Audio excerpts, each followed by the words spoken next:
Hello students, my self अनुभव Walker. आप सबका वेकेशन के बाद की क्लास में स्वागत है। वेकेशन के पहले हम 10th क्लास के chapter 1 real numbers, second chapter polynomial और third chapter pair of linear equation in two variables का बहुत कुछ पार्ट पढ़ चुके थे। अब वेकेशन के बाद हम हमारा आगे का पार्ट शुरू करने जा रहे हैं, पर उसके पहले हमने जो भी चैप्टर्स पढ़े उनको हम एक एक दिन में रिवाइज़ करेंगे। सबसे पहले हम रिवाइज़ कर रहे हैं चैप्टर रियल नंबर्स। हम यहाँ पर इस चैप्टर की समरी पढ़ने जा रहे हैं। सबसे पहले हम बात करेंगे रियल नंबर्स की। What is real numbers? Real numbers means हमने नंबर्स के बारे में पढ़ा है। नेचुरल नंबर्स पढ़े हमने, फिर होल नंबर्स पढ़े हैं। नेचुरल नंबर स्टार्ट कहाँ से होते हैं? 1 से लेके इन्फाइनाइट तक। फिर होल नंबर कहाँ से स्टार्ट होते हैं? 0 से लेके इन्फाइनाइट तक। फिर इंटीजर्स, सारे पॉजिटिव नंबर्स, सारे नेगेटिव नंबर्स विद 0, और फिर रेशनल नंबर्स। यहाँ पे हम एक बात ध्यान रखते हैं कि sir all natural numbers are whole number, all whole numbers are integers, और इंटीजर्स आर रेशनल नंबर। और जो रेशनल नंबर नहीं होते हम उनको क्या बोलते हैं? इरेशनल। जैसे पाई, √2, √3, √5, √7, ये सब क्या हैं? इरेशनल नंबर्स हैं। और रेशनल और इरेशनल नंबर्स को अगर मिला दिया जाए तो हमें क्या मिलता है? रियल नंबर्स मिलते हैं। हम यूक्लिड्स के बारे में बात कर रहे हैं। यूक्लिड्स का हमारा सबसे पहला पार्ट पढ़ना है यूक्लिड डिवीज़न लेमा। लेमा हम पढ़ चुके हैं कि लेमा क्या है। Lemma is a proven statement. Lemma is a proven statement that we are using पर प्रूव अनदर स्टेटमेंट, जिसका हम दूसरे स्टेटमेंट को प्रूव करने में यूज़ करते हैं। अब डिवीज़न लेमा के according given positive integers a and b, कोई पॉजिटिव इंटीजर्स आपके ए और b, there exist unique integers q and r. हमारे पास में कोई यूनिक इंटीजर्स हैं q and r, satisfying condition a is equal to b q plus r. हमने formula पढ़ा हुआ है डिवीज़न का। Dividend is equal to divisor into quotient plus remainder. A को हम डिविडेंड बोल रहे हैं, बी आपका डिवाइजर है, क्यू कोशेंट है, और आर रिमाइंडर है। रिमाइंडर की जो कंडीशन होती है, रिमाइंडर की कंडीशन ये होती है कि रिमाइंडर या तो 0 होगा या 0 से बड़ा, लेकिन वो बी यानी डिवाइजर से छोटा ही होता है। रिमाइंडर की कंडीशन हम फिर से देख रहे हैं कि जो रिमाइंडर है वो या तो 0 होगा या 0 से बड़ा, लेकिन बी से छोटा होता है। तो डिवीजन लेमा के अकॉर्डिंग हमको क्या ध्यान रखना है? A is equal to b q plus r. हम इसके बेसिस पे क्वेश्चन देख रहे हैं कि show that any positive odd integer is of the form 4m+1 और 4m+3। हमको प्रूव करना है कि जो पॉजिटिव ऑड इंटीजर होते हैं वो या तो 4m+1 या 4m+3 के फॉर्म के होते हैं, where m is some integer. m यहाँ पर कोई इंटीजर है। हम देख रहे हैं यहाँ पर ए को हमने कोई पॉजिटिव इंटीजर लिया और बी को हम 4 बोल रहे हैं, क्योंकि क्वेश्चन के अकॉर्डिंग हमारी डिमांड क्या है? 4m+1 और 4m+3 प्रूव करना है। मतलब बी की प्लेस पे कौन होना चाहिए? 4। तब हम जानते हैं कि a is equal to b q plus r, तो ए इज इक्वल टू क्या हो जाएगा? 4q plus are. अब यहाँ पर रिमाइंडर की जो कंडीशन है वो क्या होना चाहिए? 0 या 0 से बड़ी, लेकिन 4 से छोटी। मतलब जो रिमाइंडर है वो या तो 0 होगा या 1 होगा या 2 होगा या 3 हो सकता है। सबसे पहली कंडीशन में हम आर की प्लेस पे क्या रख रहे हैं? 0। अगर मैंने आर की प्लेस पे 0 रखा तो ए इज इक्वल टू कितना हो जाएगा? 4q plus 0। 4q plus 0 means 4q, और 4q को हम 2 इंटू 2q ले सकते हैं। 2q को मैंने क्या बोला? कोई इंटीजर बोल दिया है m, तो ये हो जाएगा 2m। m यहाँ पर कोई 2q मतलब इंटीजर है। अब ये 2m हो गया और 2 का मल्टीपल है, 2 का मल्टीपल है मतलब वो क्या हो जाएगा? इवन। अब यहाँ मैं आर की प्लेस पे क्या रख रहा हूँ? 1 रख रहा हूँ, तो a is equal to 4q plus 1। अब 4q को हम वापस 2 इंटू 2q ले सकते हैं प्लस 1, तो 2q को हमने क्या लिख दिया है? m लिख दिया है, तो 2m+1 हो गया। अगर इवन नंबर में मैं ऑड नंबर ऐड करूँगा तो क्या मिलेगा मुझे? ऑड नंबर ही मिलेगा। मतलब ए इज इक्वल टू कितना हो गया? 4q plus 1। वैसे अगर हमने आर के प्लेस पे 2 रखा तो ए इज इक्वल टू क्या हो गया? 4q plus 2। 4q को हम 2 इंटू 2q ले सकते हैं। जब 2 कॉमन निकाल रहे हैं तो ये 2q प्लस 1। 2q प्लस 1 को हमने नाम दिया m, तो 2 इंटू एम हो जाएगा। मतलब ये 2 का मल्टीपल है, मतलब ये भी क्या हो जाएगा? इवन नंबर हो जाएगा। अब मैं अगर r की प्लेस पे क्या रखूँ? 3, तो a इज इक्वल टू कितना हो जाएगा? 4q plus 3। 4q को हम फिर से 2 इंटू 2q ले सकते हैं प्लस 3 को हम 2+1 लिख सकते हैं। इन दोनों में से 2 को अगर हमने कॉमन निकाला तो 2q+1 बच गया, जिसको हमने नाम दिया m, तो वो क्या हो गया 2m+1। इवन नंबर में ऑड नंबर ऐड करा तो मुझे क्या मिल गया, वापस ऑड नंबर मिल गया। तब यहाँ पर एक चीज़ हमको दिख रही है कि a = 4q+1 और a = 4q+1, ये क्या है आपके ऑड नंबर हैं। तो हमको जो प्रूव करना था कि कोई भी पॉजिटिव ऑड इंटीजर होता है वो किस फॉर्म का होगा, या तो 4m+1 का होगा या 4m+3 का, जहाँ पर m कोई इंटीजर है। हम डिवीज़न एल्गोरिथम की बात करें तो एचसीएफ निकालने की हम यहाँ पर स्टेप के ऊपर बात कर रहे हैं। एचसीएफ फाइंड करने के लिए हमारे पास अगर दो इंटीजर्स हैं सी और डी, और वहाँ पर हम देखते हैं कि सी क्या हो, डी से बड़ा हो। अगर सी और डी में अगर सी को हमने क्या लिया, डी से बड़ा है, c is greater than d, then हम इस पर अप्लाई करेंगे यूक्लिड डिवीजन लेमा। वो क्या बोलता है हमको कि सी = DQ+R, डी यहाँ पर डिवाइज़र है और आर यहाँ पर रिमाइंडर है। अब इस टाइप के अनुसार अगर आर आपका ज़ीरो आ जाता है, सी = DQ+R में अगर मेरा रिमाइंडर क्या आ जाता है ज़ीरो, तो हम डी को क्या बोल देंगे, एचसीएफ। हम फिर से पुरानी स्लाइड पे देखते हैं, जहाँ सी = DQ+R, अगर मेरा रिमाइंडर ज़ीरो है तो मैं डी को इसका क्या बोल दूंगा, एचसीएफ बोल सकता हूँ। पर मान लो अगर आर ज़ीरो नहीं आया, तब हम आगे उसकी प्रोसेस करेंगे। अगर एचसीएफ सी एंड डी, अगर आर ज़ीरो नहीं है, then again we applied Euclid's division for D and R। ये प्रोसेस हमारी तब तक चलेगी जब तक रिमाइंडर ज़ीरो नहीं आ जाता। जिस कंडीशन में रिमाइंडर ज़ीरो आ जाएगा, उस कंडीशन में जो डिवाइज़र होगा वही आपका एचसीएफ कहलाएगा। हम यहाँ पर एक क्वेश्चन पर डिस्कस करें, 135 और 225, इन दोनों में बड़ा नंबर कौन है, 225। तो हम लिख रहे हैं 225 इज़ ग्रेटर देन 135, और यहाँ पर हम क्या अप्लाई करेंगे, डिवीज़न लेमा। 225 को अगर मैं 135 से डिवाइड करूँगा तो क्या मिलेगा, 135 × 1 + 90, 90 मतलब रिमाइंडर है, रिमाइंडर क्या हो गया, ज़ीरो नहीं है, रिमाइंडर ज़ीरो नहीं है मतलब 135 इसका एचसीएफ नहीं है। हम अब जब रिमाइंडर ज़ीरो नहीं आया तो हमको इस प्रोसेस को फिर आगे बढ़ाएंगे। तब हम क्या करेंगे, 135 को डिवाइड करेंगे किससे, 90 से। अब मैं 135 को 90 से डिवाइड कर रहा हूँ तो 90 × 1 = 90 + 45। यहाँ पर भी रिमाइंडर क्या है, ज़ीरो नहीं है, रिमाइंडर ज़ीरो नहीं है मतलब 90 इसका एचसीएफ नहीं है। अब हम 90 को किससे डिवाइड करके देखते हैं, 45 से। तो 90 को जब मैं 45 से डिवाइड कर रहा हूँ तो 2 × 45 = 90, मतलब इस कंडीशन में रिमाइंडर क्या हो गया, ज़ीरो।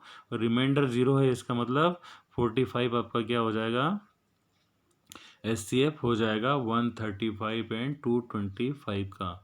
ये प्रोसेस हमको ध्यान रखनी है। हमको ध्यान रखना है कि जिस कंडीशन में रिमाइंडर ज़ीरो होगा, उस कंडीशन में जो डिवाइज़र होगा वही उसका एचसीएफ होगा।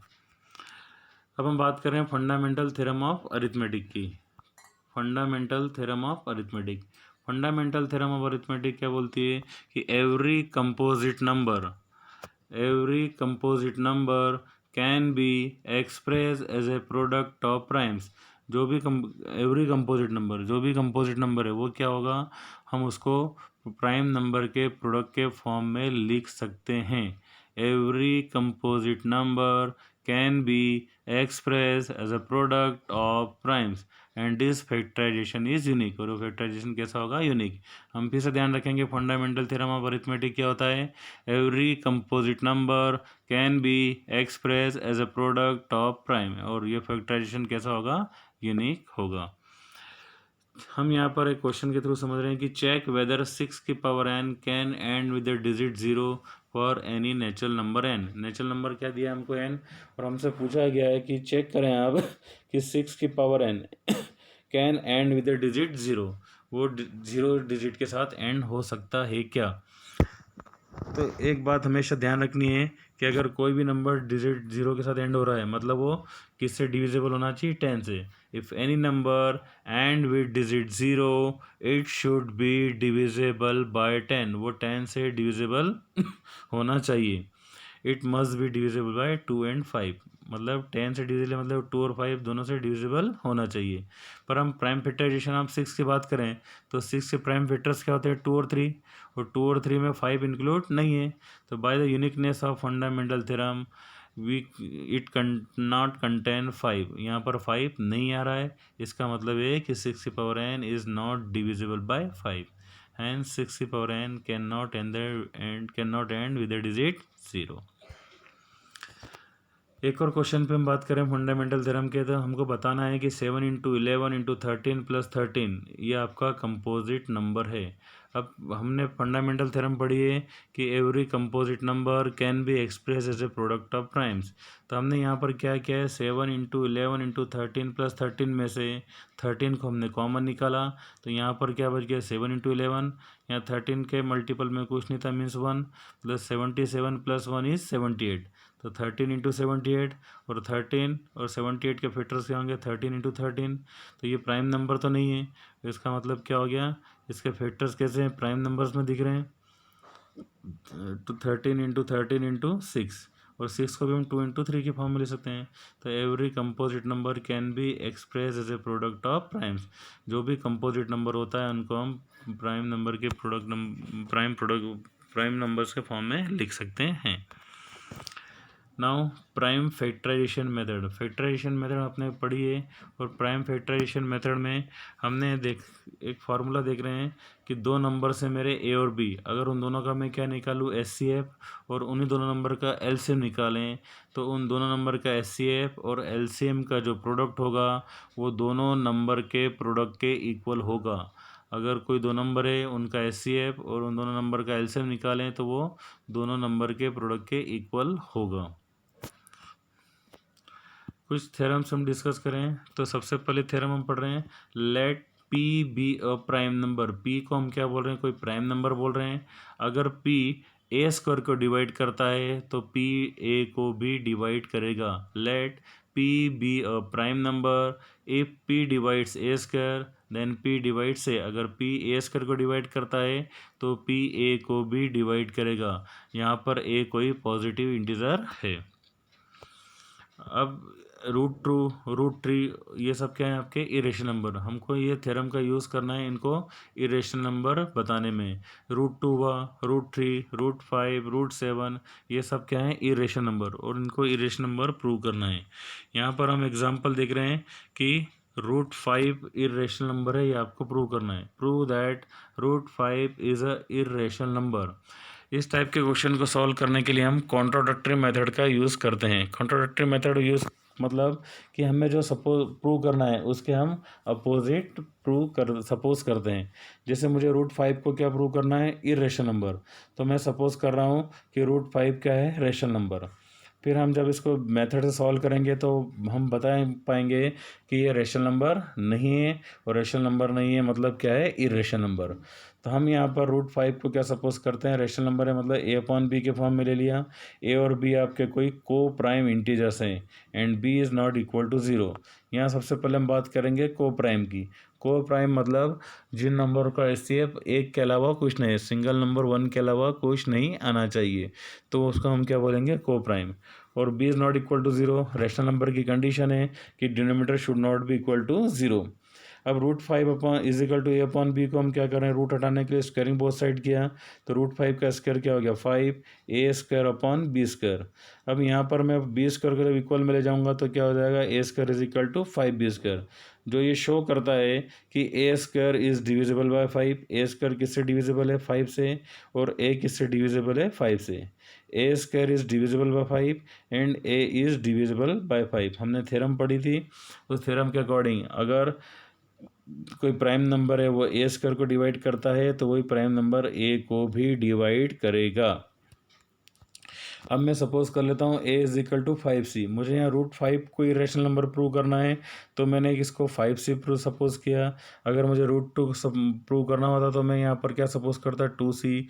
अगर मुझे रूट 3 करना होता तो यहाँ क्या सपोज करता मैं 3c। ऐसे ही अलग अलग क्वेश्चन पर बात बनेगी। तो अब मैंने ए की जगह पर क्या रख दिया, 5c, तो 5c का स्क्वायर मतलब कितना हो गया, 25c square is equal to 5b square. जब 25 को 5 से डिवाइड करेंगे तो क्या बच जाएगा, 5c स्क्वायर, मतलब b square is equal to कितना आ गया, 5c स्क्वायर। अब थ्योरम के according b square is divisible by 5, मतलब 5 किसको डिवाइड कर रहा है, बी स्क्वायर को, तो बी इज डिविजिबल बाय 5 मतलब 5 बी को भी डिवाइड करेगा। अब जब ए और बी दोनों किससे डिविजिबल हैं, 5 से, तो इसका मतलब है कि इन दोनों का HCF कितना आ जाएगा 1, HCF कितना आ जाएगा 5, जो कि अदर देन 1 है, और अदर देन 1 है मतलब ये को प्राइम नहीं है, और को प्राइम नहीं है इसका मतलब हम इसको रेशनल नंबर नहीं बोल पाएंगे। और इसका मतलब हमने जो एजम्पशन किया था कि √5 रेशनल नंबर है वो रॉन्ग था। इसका मतलब √5 क्या है, इर्रेशनल नंबर है। अब कुछ पॉइंट्स हम देखें, टर्मिनेट और नॉन टर्मिनेटिंग की कंडीशन। अगर कोई फैक्टर है, फ्रैक्शन है, और फ्रैक्शन को हमको क्या बताना है, वो टर्मिनेटिंग है कि नॉन टर्मिनेटिंग, तो उसके लिए हम कंडीशन देखते हैं कि x कोई रेशनल नंबर है, उसका डेसिमल एक्सपेंशन कैसा है, terminate, then x can be express in the form of p/q where p and q are coprime. अगर x कोई रेशनल नंबर है, उसका डेसिमल एक्सपेंशन कैसा है, टर्मिनेट, टर्मिनेट है मतलब कंप्लीटली डिविजिबल है, then x can be express in the form of p/q, तब हम x को p/q के फॉर्म में बोल सकते हैं, जहाँ p और q आपके क्या है, को प्राइम है। The prime factorization of q is of the form. अगर इस कंडीशन की बात करें तो q के जो फैक्टर हैं वो 2 और 5 के पावर के फॉर्म में होना चाहिए। n और m यहाँ पर क्या है, नॉन नेगेटिव इंटीजर है मतलब पॉजिटिव होना चाहिए। तो जो q के फैक्टर्स हैं वो 2 और 5 के फॉर्म में होना चाहिए, तभी हम उस रेशनल नंबर को क्या बोल पाएंगे, टर्मिनेट बोल पाएंगे, अगर उसके फैक्टर्स 2 और 5 के फॉर्म के हैं तो। अब जैसे यहाँ पर मेरे पास एग्जाम्पल है 13/3125, तो डिनोमीटर में कौन है, 3125 मतलब 5 की पावर 5। अब डिनोमीटर का फॉर्म क्या हो गया, 5 की पावर m का हो गया, मतलब डेसिमल एक्सपेंशन इज टर्मिनेटिंग। अगर डिनोमीटर के फैक्टर्स 2 या 5 के फैक्टर के फॉर्म में होंगे तब उसको हम टर्मिनेटिंग बोल पाएंगे। अगर 2 या 5 के अलावा कोई तीसरा भी नंबर आता है तब उसको टर्मिनेट नहीं बोल पाएंगे। एक और एग्जांपल देख रहे हैं हम 17/8, तो 8 के फैक्टर क्या हो गए, 2 × 2 × 2 मतलब 2 की पावर 3, तो ये किसके फॉर्म का हो गया, 2 की पावर m मतलब 2 की पावर में, तो या तो 2 होगा या 5 होगा या दोनों होगा, तो ही हम उसको टर्मिनेट बोल पाएंगे, अदरवाइज हम उसको टर्मिनेट नहीं बोल पाएंगे। Next part, x is equal to p/q be a rational number such that the prime factorization of q is not of the form 2 की पावर n into 5 की पावर m, मतलब 2 और 5 की पावर में नहीं है, तब उसको हम क्या बोलेंगे, then x has a decimal expansion which is non terminating repeating, मतलब अगर मेरे डिनोमीटर्स के फैक्टर्स 2 और 5 के फॉर्म में नहीं है तब उसको नॉन टर्मिनेटिंग रिपीटिंग फॉर्म बोलेंगे। ये सब हमारा कंक्लूज़न था जो हमने पूरे चैप्टर्स में पढ़ा। इनके बेसिस पे हमने पहले भी वीडियो सेंड किए हैं आपको, और कुछ वर्कशीट भी सॉल्व करने को दी थी, वो आपको अच्छी तरीके से सॉल्व करना है। Thank you very much.